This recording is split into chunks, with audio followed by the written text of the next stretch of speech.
লাগিছে ৰাইজৰ হকে আন্দোলন কৰি এই প্ৰথম মই আনন্দ উপভোগ কৰিছোঁ যে দুখীয়া দৰিদ্ৰ শ্ৰেণীৰ কাৰণে কিছু হ'লেও একোচ হ'লেও আমি আগবাঢ়িব পাৰিছোঁ এই গতিকে মই বহুত ভাল পাইছোঁ আৰু মোক যিসকল সংগঠনে মানে নেতৃত্ব দিবৰ কাৰণে আহ্বান জনাইছিলে তেওঁলোকক সকলো অৰ্গেনাইজেশ্যনৰ সকলো লিডাৰসকলকো মই আন্তৰিকভাৱে ধন্যবাদ জ্ঞাপন কৰিছোঁ যে মই যোৱাকালি কিবাটো পালোঁ অৰ্ডাৰটো পালোঁ সেই অৰ্ডাৰটো আমাৰ হস্পিটেললৈকে আহি পাইছেনে নাই সেইটো মই জানিবলৈ আহিছোঁ যে অৰ্ডাৰটো তেওঁলোকে এনে ছ'চিয়েল মিডিয়াত পাইছে কিন্তু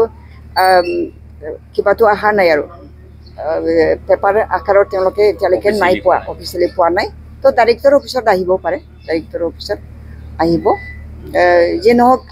এটা অৰ্ডাৰ ওলাইছে যিহেতু মাননীয় মুখ্যমন্ত্ৰী ডাঙৰীয়াৰ নেতৃত্বত তেওঁৰ অৰ্ডাৰত যিহেতু আমাৰ বিষয়াসকলে অৰ্ডাৰটো উলিয়াইছে গতিকে এইটো বাস্তৱত মানে সঁচাকৈ মানে আনন্দিত হ'বলগীয়া কথা হৈছে আমাৰ চিভিল হস্পিটেলখন বচাইছে মাননীয় মুখ্যমন্ত্ৰী ডাঙৰীয়াই বচালে এই গতিকে তেখেতক মই আন্তৰিক ধন্যবাদ জ্ঞাপন কৰিছোঁ আৰু ভৱিষ্যতলৈ তেখেতে 2 বছৰ সময় বিচাৰিছে 2 বছৰৰ ভিতৰত তেওঁ এই আমাৰ মেডিকেল কলেজ আৰু আমাৰ চিভিল হস্পিটেল এইটো মানে ঠিক পৰ্যায়ত আহি পাবলৈ মানে ক্ষমতাশীল হ'বৰ কাৰণে ক্ষমতাটো দিবৰ কাৰণে তেওঁ 2 বছৰ লৈছে গতিকে আমি বহুত ভাল পাইছোঁ তেখেতৰ নেতৃত্বতে মানে হেল্থ ডিপাৰ্টমেণ্টটো চলি থাকক তেখেতে হাতত লোৱাৰ পিছতহে আমি ভাল খবৰ পাইছোঁ প্ৰাক্তন মন্ত্ৰী ডাঙৰীয়াকো মই লগ কৰিছিলোঁ তেখেতে মোক বেয়াই পাইছিলে মই ৰিকুৱেষ্ট কৰিছিলোঁ চিভিল হস্পিটেলটো ইয়াতে ৰাখিব লাগে তেতিয়া মই আখৰকোচ তেখেতক ধৰাৰ কাৰণে মোক বেয়াই পাইছিলে কিন্তু আজি এগৰাকীয়ে মুখ্যমন্ত্ৰী হৈ পেলাই মাননীয় মুখ্যমন্ত্ৰী শ্ৰীযুত হিমন্ত বিশ্ব শৰ্মা তেখেতে মিটিং এৰেঞ্জ কৰিলে মিটিং এৰেঞ্জ কৰাৰ পিছত বিষয়টো গম্ভীৰ হিচাপে লৈ পেলাই গুৰুত্ব সহকাৰে লৈ পেলাই আজি তেখেতৰ নেতৃত্বত চৰকাৰীভাৱে এখন অৰ্ডাৰ উলিয়াই দিলে যে চিভিল হস্পিটেলটো যেনেকৈ আছে তেনেকৈ থাকিব আৰু যিখিনি ডিপাৰ্টমেণ্ট কাটি লৈ গৈছিলে সেইটো তেখেতে মিটিঙতে মৌখিকভাৱে কৈছে যে 15 আগষ্টৰ আগতে সেই গতিটো মানে আকৌ ঘূৰাই দিব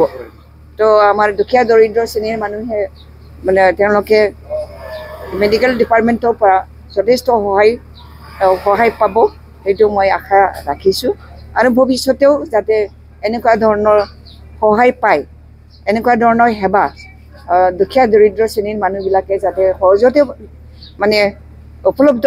হিচাপে পায় তাৰ কাৰণে আমাৰ ইয়াৰ ডক্টৰসকলে কাম কৰি যাব তাকে মই আশা কৰিছোঁ মই অনুৰোধ কৰিছোঁ যে আপোনালোকে ভালকৈ কাম কৰক যাতে দুখীয়া দৰিদ্ৰ শ্ৰেণীৰ লোকসকলে ইয়াত পেচেণ্ট হিচাপে ভৰ্তি হোৱাৰ পিছত আপোনালোকৰ যিটো সেৱা পাব আপোনালোকৰ সেৱা পোৱাৰ পিছত তেওঁলোকে যাতে বাহিৰত আপোনালোকৰ চৰ্চা হয় সেইটোৰ কাৰণে আপোনালোকে মানে পবিত্ৰ এই সেৱাটো আগবঢ়াওক বুলি মই তেওঁলোকক আহ্বান জনাইছোঁ দুয়োটাই জীয়াই থাকিব যেতিয়ালৈকে পৃথিৱী থাকিব তেতিয়ালৈকে দুয়োখনে থাকিব মেডিকেল কলেজটো আমাৰ একেবাৰে আমাৰ আমুঠু হয় মাননীয় হাগ্ৰামা মহিলাৰী ডাঙৰীয়াৰ সৃষ্টি হয় আমাৰ প্ৰাক্তন মুখ্যমন্ত্ৰী তৰুণ গগৈ ছাৰৰ সৃষ্টি হয় গতিকে এইটোতো আমি বৰ্তাই ৰাখিব লাগিব আৰু সকলো মেডিকেল কলেজতকৈ যাতে আমি উন্নত ধৰণৰ মেডিকেল কলেজ এখন পাওঁ ইয়াত পঢ়ি পেলাই ওলাই যোৱা ডাক্তৰসকল যাতে ভাল ডাক্তৰ হয় মানুহক সেৱা কৰিবৰ কাৰণে ব্ৰতী হৈ থাকে তাকে আমি কামনা কৰিম আৰু ইয়াৰ কাৰণেও মই আকৌ মেডিকেল কলেজৰ প্ৰিন্সিপালৰ লগত এবাৰ মিটিঙত বহিম যাতে তেওঁলোকে দুখীয়া দৰিদ্ৰ শ্ৰেণীৰ হওক বা ধনী শ্ৰেণীৰ হওক সকলো পেচেণ্টকে যাতে সমান চকুৰে চাই পেলাই তেওঁলোকৰ যিখিনি দিবলগীয়া সেৱা সেই সেৱাটো দিয়াত যাতে কৃপণালি নকৰে তাৰ কাৰণেও মই মেডিকেল কলেজত গৈ পেলাই এবাৰ বহিম তেওঁলোকৰ মনত উৎসাহ যোগাম আমি যিকোনো বিনিময়ত তেওঁলোকে যাতে ভালকৈ তেওঁলোকৰ যিটো কৰ্তব্য সেই কৰ্তব্যটো পালন কৰাত সহায় পায় তাৰ কাৰণে আমি আগবাঢ়িম